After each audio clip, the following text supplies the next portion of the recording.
साने गुरुजी यांनी लिहिलेले आहे. आपल्या आईच्या सर्व आठवणी त्यांनी 42 कथांमध्ये सांगितलेल्या आहेत. आश्रमात शिकत असताना सगळे सवंगडी आपल्या बालपणीच्या आठवणी सांगत. त्यावेळेस एक मित्र श्यामला म्हटला, श्याम, तू सर्वांच्या गोष्टी ऐकतोस, तू का नाही सांगत? तू पण सांग ना. त्यावेळेस गुरुजींनी म्हणजे श्यामने प्रत्येक रात्री म्हणजे अशा 42 रात्री 42 कथा आईच्या आठवणीच्या बालपणीच्या कथा सांगायला सुरुवात केली.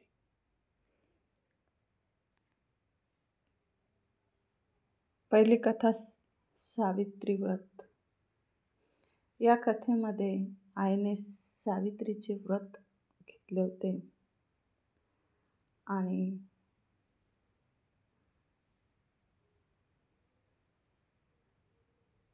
त्या व्रतात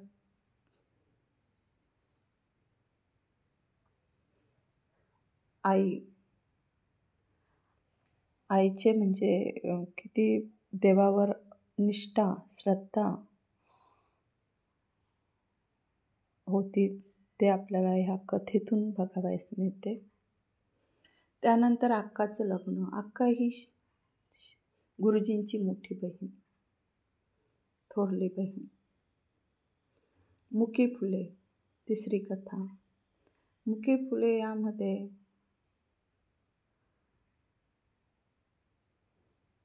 आई सांगते की अरे, फुलं म्हणजे झाडांची मुलं. फुलं कधी चोरून आणायची नाही किंवा कळ्या कधी तोडायच्या नाही. पुण्यात्मा यशवंत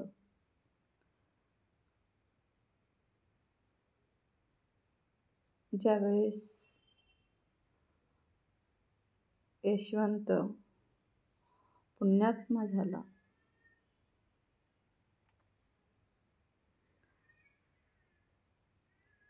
तर यशवंताचा तारा झाला असेल असं त्यांना वाटतं.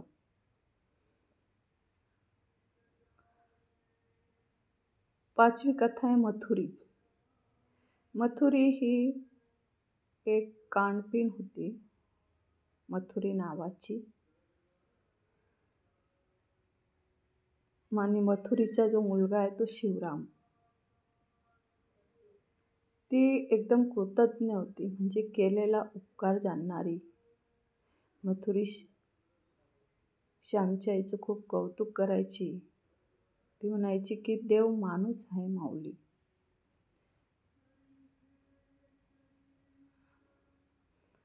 सहावी कथा आहे थोर अश्रू.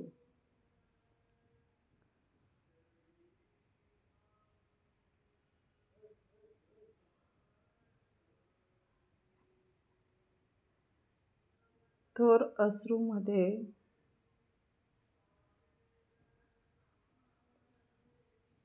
की श्याम खूप हट्टी असल्यामुळे श्याम म्हणतो की आईने आंघोळ केल्यानंतर आईला तुझे ओचे पसर, म्हणजे तुझे पदर पसरव, मी चालेल, नाही तर माझ्या पायाला घाण लागेल, माती लागेल. त्यावेळेस आई म्हणते, श्याम तू भलताच हट्टी रे. फुलं तोडायला सांगते आई, पण श्याम तू पायाला घाण लागू नये म्हणून इतका जपतोस, तशी मनाला घाण लागू नये म्हणून जप. हे आईचे जे उद्गार किती मोलाचं सांगणं या थोर अश्रू या कथेतून आपल्याला दिसते. त्यानंतर पत्रावळ. कोकणात पत्रावळीवरच जेवणाची पद्धत होती. श्यामला काही पत्रावळ बनवता येत नव्हती. त्यावेळेस आई म्हटली की बनव, पत्रावळे, तुला पण यायला पाहिजे.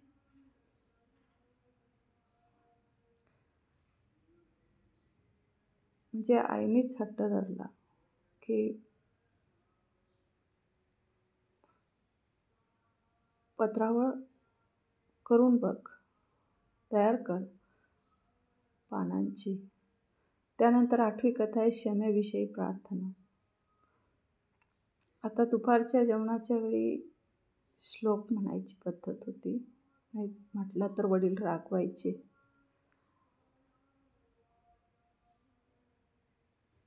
तर गुरुजींच्या वडिलांचा नेत्री 2 हिरे प्रकाश बसरे हा श्लोक खूप आवडता होता. मग श्याम खोटा बोलला की मी श्लोक म्हटला असं. तर त्यावेळेस आईने सांगितले की खोटं बोलायचं नाही.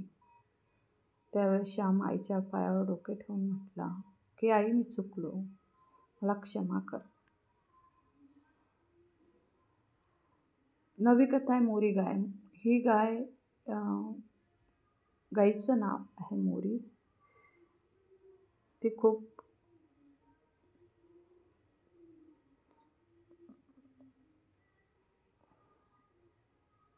आईला आवडत असे. मोऱ्या गाईचं दूध आईच काढत असे गुरुजी सांगतात. ही मोरी गाय भाग्यवान होती. तिला पायलाग झाला. पायलाग एक प्रकारचा आजार आणि त्यामध्येच गाय आम्हा सोडून गेली. मोरी गाय गेली. आई म्हटली की मोरी गाय गेली आणि घराचं भाग्यही गेलं. चरखा आणि गाय या भारतीय भाग्याच्या आधार देवता. त्यांच्याशिवाय भारताला तरुणोपाय नाही अशी आई म्हणायची, असं श्याम आपल्या 9व्या कथेत सांगतोय. 10वी कथा आहे पर्णकुटी.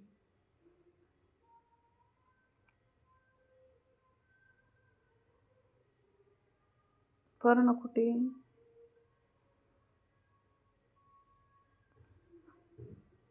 8वी कथा आहे भूतदया. भूतदया म्हणजे प्राणीमात्रांवर प्रेम करावे असं सांगितलं. एकदा एका झाडाचं पिल्लू झाडावरून खाली पडलं. ते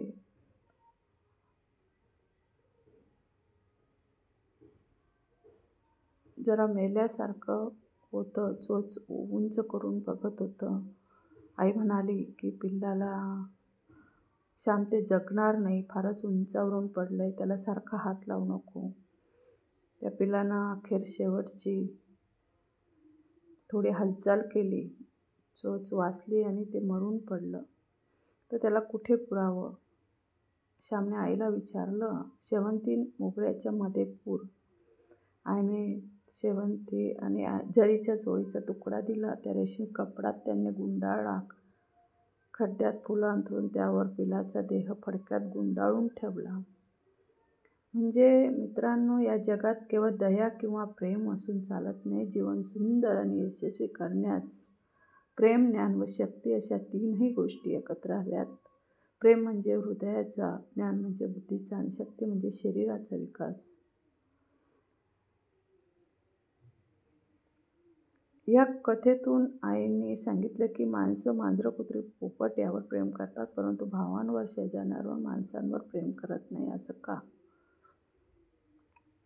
श्यामचं पोहणं. 12वी कथा.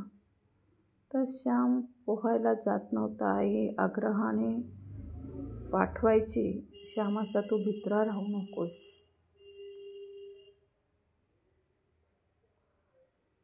श्यामला कोणी नाव ठेवू नये, कोणी भित्रा म्हणू नये अशी आईला भीती वाटायची.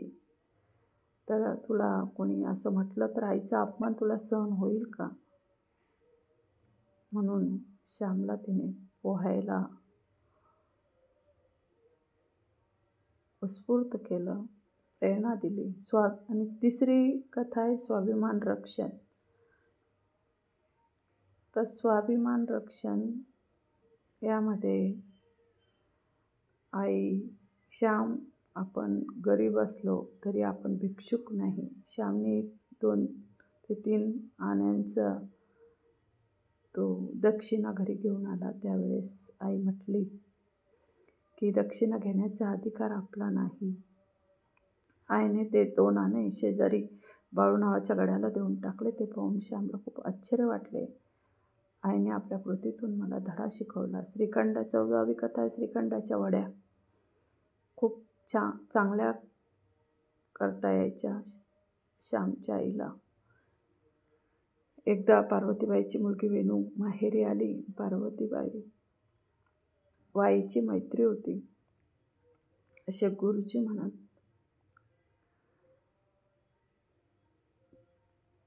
आईने तिलाही श्रीखंडाच्या वड्या पाठवल्यात.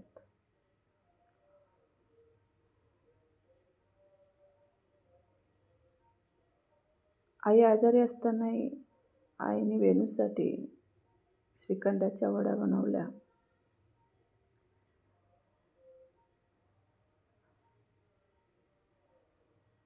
तेव्हा वेणू म्हणाली की अरे श्याम, तुझी आई खूप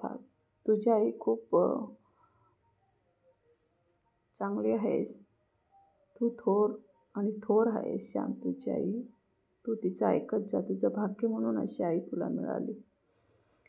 आणि 15वी कथा रघुपती राघव राजाराम.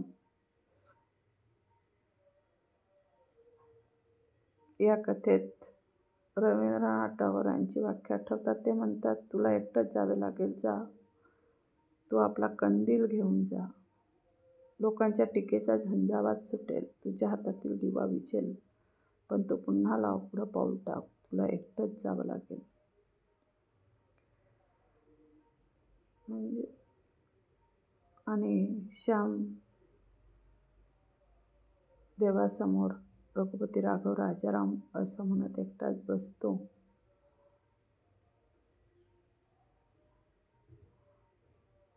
कारण श्याम मोठ्याने भजन करत होता.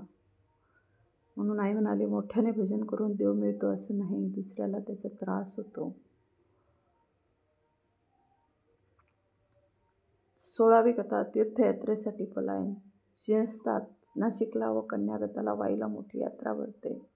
त्यावर्षी कन्यागत आल्यामुळे हजारो स्त्रीपुरुष वाईला यात्रेला जात होते बैलगाड्यांनी.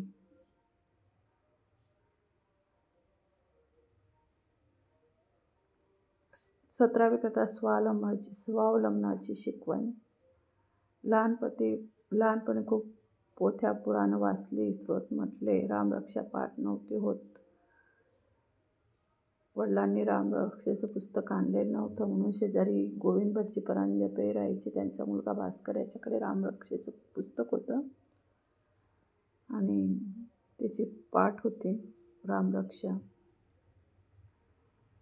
श्यामने ती लिहून काढली आणि पाठ केली. तेव्हा आई म्हणाली. आईने जवळ घेतलं, वही बघितली. अरे, देवानं आपल्याला हात पाय डोकं दिलंय, त्याचा वापर करावा. स्वतःच्या पायावर उभं राहावं. मनात निश्चय आहे त्याला सर्व काही मिळतं. त्यानंतर गोष्ट 18वी. अळणी भाजी. भाजी अळणी झाली तरी गुरुजींच्या वडिलांनी मात्र ती खाऊन घेतली. त्यावेळेस वडील म्हणतात की मित्रांनो, दुसऱ्याचं मन दुखू नये म्हणून जिभेवर ताबा ठेवून अळणी भाजी खाणारे वडील श्रेष्ठ की हातून अळणी भाजी करणारी. अळणी भाजी कशी झाली म्हणून हळहळणारी आई श्रेष्ठ. दोघंही श्रेष्ठ. कारण हिंदू संस्कृतीत संयम व समाधान यावर ही संस्कृती उभी आहे. आता 19 पुनर्जन्मामध्ये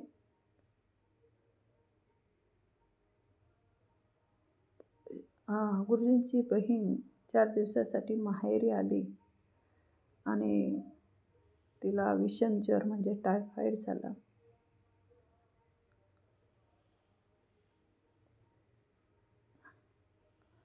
आणि त्यातून ती बरी झाली.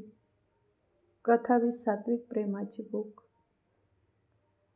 गुरुजी म्हणतात की माझ्या वडिलांनी पालगडपासून 6 कोसाच्या म्हणजे 15 किलोमीटर दापोली गावी इंग्रजी शिकायला ठेवलं. दर शनिवारी पालगडला यायचो. भाऊ यायचे.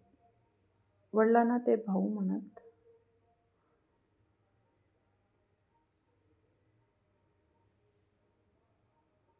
आणि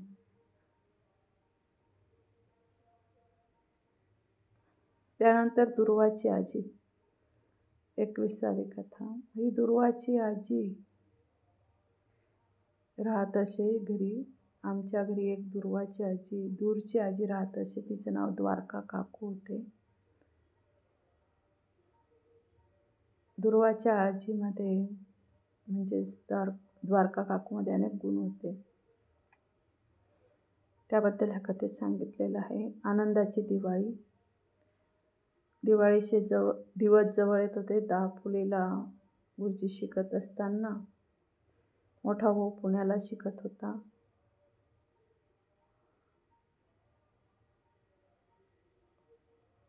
आणि खूप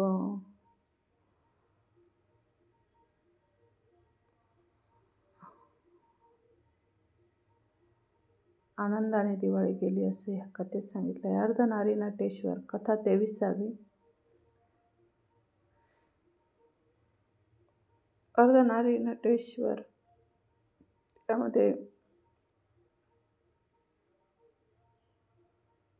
जानकी वहिनी, शेजारच्या जानकी वहिनी दळणाचा आवाज ऐकून आल्या. कारण श्याम दळत होता. श्याम का दळतो आहे म्हणाल्या. मी उत्तर दिलं की आईला दळायला मदत केली. श्यामने उत्तर दिलं, देव नाही का जनाबाईला दळायला मदत करायचा? मी तर साधा मुलगा. आई म्हणाली, मे महिना आला की देवच श्यामच्या रूपाने मला मदत करतो. जानकी वहिनी म्हणाल्या, मग श्याम तू सोड, मी लावते हात. हे ऐकून आईला हात सोडायला लावला. जानकी वहिनीबरोबर पूर्ण दळण पूर्ण केलं. त्यावर आई म्हणाली की एक स्त्री अपूर्ण आहे, एकटा पुरुषही अपूर्ण आहे. दोघांना एकत्र येऊन 2 पूर्ण बनतात. म्हणूनच या कथेचं नाव अर्धनारी नटेश्वर दिलं आहे. प्रेम, दया, कष्ट, सेवा यांच्याशी आई माझं लग्न लावत होती असं गुरुजी म्हणतात. त्यानंतर 24वा कथा सोमवती अमावस्या. अवस म्हणजे अमावस्या. पिंपळाची पूजा करायची. सोमवतीचं व्रत घेतलेल्या स्त्रिया पिंपळाची पूजा करायच्या. 108 वस्तू पिंपळाला वाहतात. विडे, आंबे, रुपये, पैसे, केळी, खण, नारळ, पेढे, लुगडी.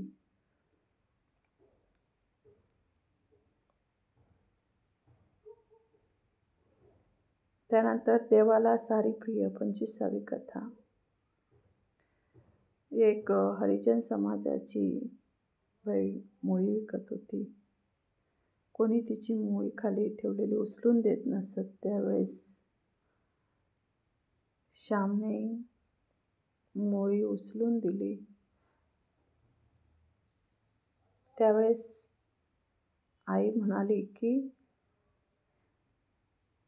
श्याम, जगात पैशाला आणि सत्तेला मान. आज ज्या गरिबाजवळ पैसा किंवा सत्ता नाही म्हणून आपण त्यांना दूर ढकलतो.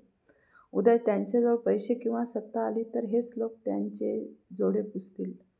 आपण असं वागता कामा नये. गरीब श्रीमंत लहान मोठा साऱ्यांवर प्रेम करायला शिकवलं पाहिजे. सर्वांवर प्रेम करणं हाच खरा धर्म. आईच्या शब्दांनी गुरुजी म्हणतात की मी खूप काही शिकलो. समाजाची सेवा करणारा, मग तो झाडूवाला असो, चपला शिवणारा असो, प्रत्येकजण पवित्र आहे. जोपर्यंत होत नाही तोपर्यंत मी म्हणणार माझ्या भारतीय देवी मुळी नुरला. सगळा अंधार रे भारताभरी भरला. त्यानंतर बंधुप्रेमाची शिकवण.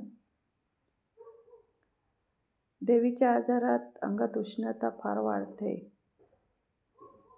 त्यावेळेस गुलकंद घेतात. कारण मे महिन्याची सुट्टी होती. पुण्याला मामाकडे शिकणारा मोठा भाऊ घरी आला. देवीच्या साथीत तो आजारी पडला. मग आई, कांदा फार थंड असतो, पौष्टिक कांद्यात फॉस्फरस असतो असं डॉक्टर म्हणत. हाडं बळकट होतात. गुणकारी कांद्यांना माझ्या आईनं अर्धवट वाफ दिली आणि वरची साल काढून ते कांदे गुळाच्या पाकात घातले की कांदे पाक तयार होतो. आणि गुरुजी म्हटले की आईने ते भावाला रोज 2-3 कांदे द्यायची बरे होण्यासाठी.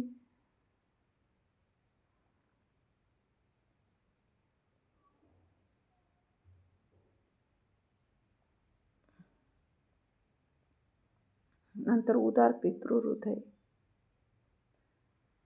श्यामला खरवस आवडायचे म्हणून वडिलांनी आईने सुंदर खरवस तयार केलं आणि त्याचं भांडं घेऊन दापोलीला पायी पायी वडील निघाले. म्हणजे आई वडिलांच्या प्रेमाची थोडी तरी फेड आपण करू शकतो असं या कथेत सांगितलं आहे. त्यानंतर साम सदाशिव पाऊसदेस 8वी कथा. हे शंकराला विनवणी केली या कथेत.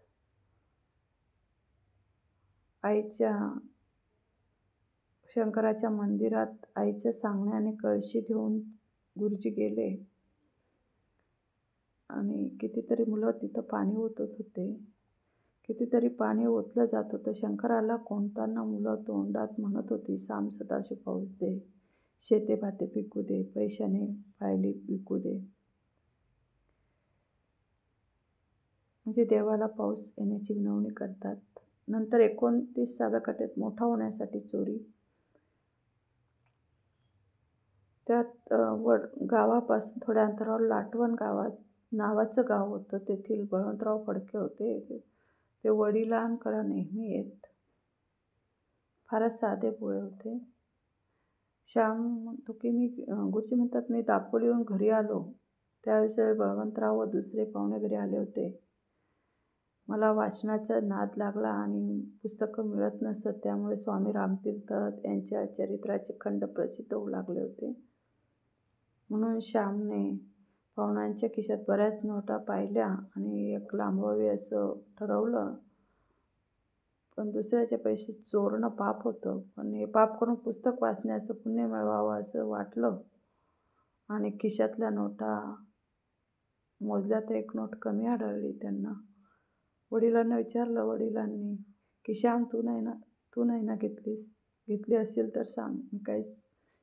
गुरुजी काहीच न बोलता आईपाशी जाऊन गप्पा मारत बसले. आई मी मोठा होईन, पुष्कळ शिकेन, तुला सुखात ठेवीन असं म्हटले. आई म्हणाली शिक पण चांगला हो. शिकलेले लोक बिघडतात. तू मोठा नाही झाला तरी चालत पण गुणी हो.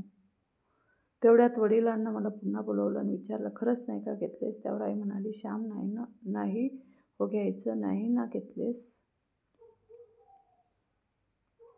मग श्यामने आई मीच घेतले हे पैसे, हे घे ती नोट.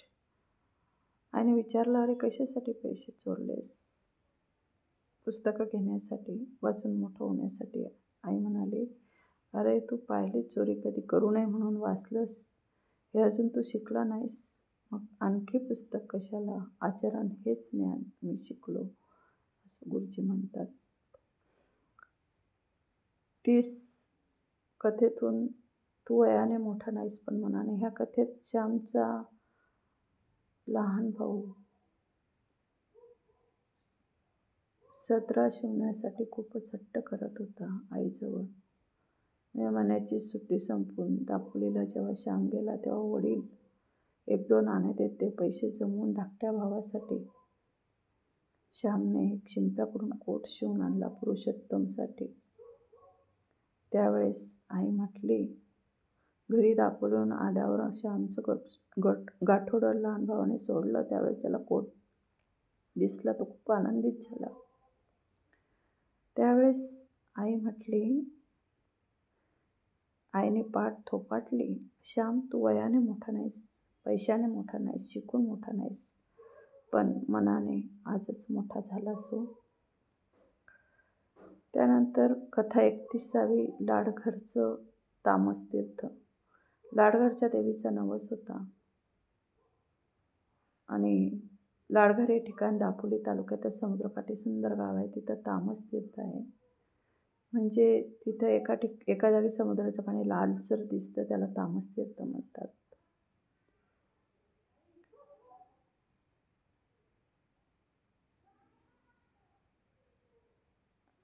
आई आणि श्याम दोघे एकत्र बैलगाडीत गेलेल्याची प्रसंग सांगतो की श्याम म्हणतो की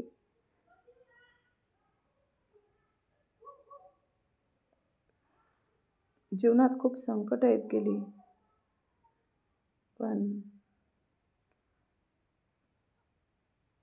आईने मात्र ती व्यवस्थितपणे हाताळली. 32 कथा नंबर 32. कर्ज म्हणजे जिवंतपणीचा नरक. श्यामचे वडील खोत होते, शेतसारा वसूल करायचे, पण अशा ह्याच्यातच त्यांच्यावर खूप कर्ज झालं आणि त्या दिवशी सावकाराचा माणूस वामनराव वसुलीसाठी गुरुजींच्या घरी आला. त्यानंतर कथा 23वी. गरिबांचे मनोरथ. कथा 34. वित्तहानीची हेटाळणी. ज्यावेळेस कर्ज झालं त्यावेळेस सावकार घरी यायचे, त्यावेळेस हेटाळणी कशी झाली या कथेत सांगितलं आहे. 35व्या कथा आईचे चिंतामय जीवन. अंश संस्थानात ज्यावेळेस शिकायला गेला त्यावेळेस प्लेगची साथ होती. सदानंद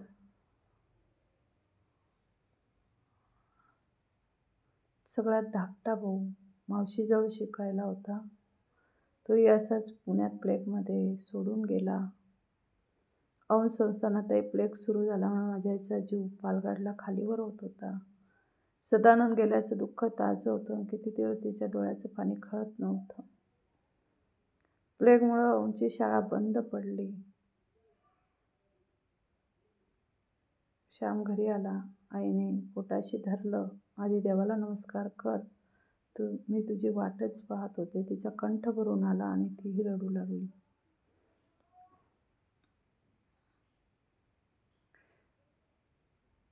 पुन्हा औंधला जायला निघाला. त्यावेळेस गाडीत बसला तेव्हा आईचं शेवटचं दर्शन झालं. आई दृष्टीस पडली नाही. त्यावेळी मी तिला शेवटचं पाहतोय असे अमृतमय शब्द शेवटच्या ऐकत अशा कल्पनाही नव्हती. त्यानंतर कथा 36. तेल आहे तर मीठ नाही. घरची परिस्थिती थोडी खालावल्यामुळे तेल आहे तर मीठ नाही अशी परिस्थिती झालेली होती. त्यावेळी एक पेन्शनर गृहस्थ घराशेजारी राहायला आला. त्याचा टुमदार बंगला बांधून तिथं राहायला आले होते. पेन्शनरीणबाई राधाताई स्वभावाने चांगल्या होत्या. आईची ओळख झाली. आई त्यांच्याकडे जाऊन बसे. त्याचवेळी राधाताईची बाळंतीण आजारी मुलगी इंदू आली होती. तिला तेल लावाल का असं राधाताईंनी विचारलं आणि आईने ते मान्य केलं. आईच्या मायेने आईने हे काम मनापासून केलं. इंदू व बाळाची प्रकृती सुधारली. त्यांनी आईला 2 रुपये दिले आणि त्याची दिवाळी साजरी केली. भाऊबीजेला इंदूनं पुरुषोत्तमला बोलावलं, ओवाळलं. आईला बरं वाटलं. अब्रूचे धिंडवडे. मारवाड्याने कर्ज वसुलीसाठी फिर्याद करण्याचं ठरवलं आणि त्यावेळेस ही कथा आहे. कथा 38. आईचा शेवटचा आजार. जप्तीच्या वेळी दुर्वाची आजी घरी नव्हती. ती गावाला गेली. ती घरात आली. दिवसापासून अंथरुणाला खिळलेली. तिच्या अंगात ताप असे, तो दिगत नसे. तिची सेवा तरी कोण करणार? तेवढी तरी आजी करी. राधाताई मधून मधून येत आईला मोरावळा घेऊन जात.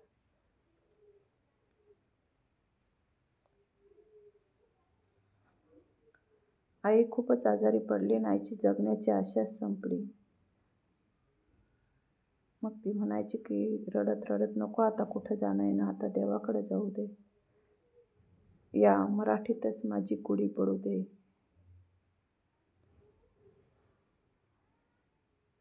त्यानंतर कथा 39. सारे प्रेमाने नांदा. रात्रीची वेळ होती. खूप ताप होता. सकू मावशी आईची सेवा करीत होती. जन्मता जणू ती परिचारिका म्हणजे नर्स होती.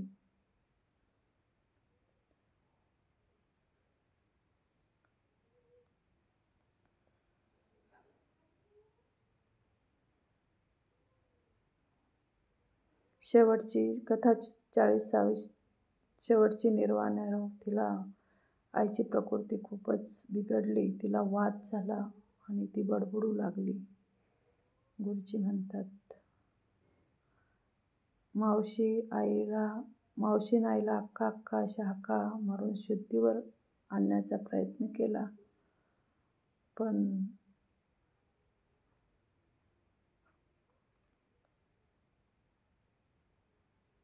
मावशीनं आईच्या तोंडात पाणी घातलं. वडिलांनी आईचं डोकं मांडीवर घेतलं. तेव्हा आई शांत झाली. थोडा वेळ गेला. आई पुन्हा बडबडू लागली. मला भेटायला सारे आलेत. पण श्याम, तू अभ्यास सोडून कशाला आलास? तुझ्याजवळ मी नेहमीच आहे. तू माझ्याजवळ आहेस. पण हसू नकोस. आता मी तुला दळायला लावणार. आता संपलंय सारं.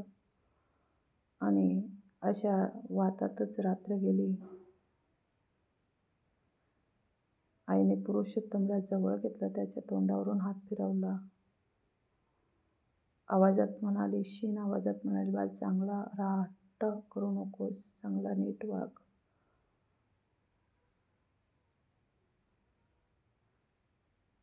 राधाताईंनी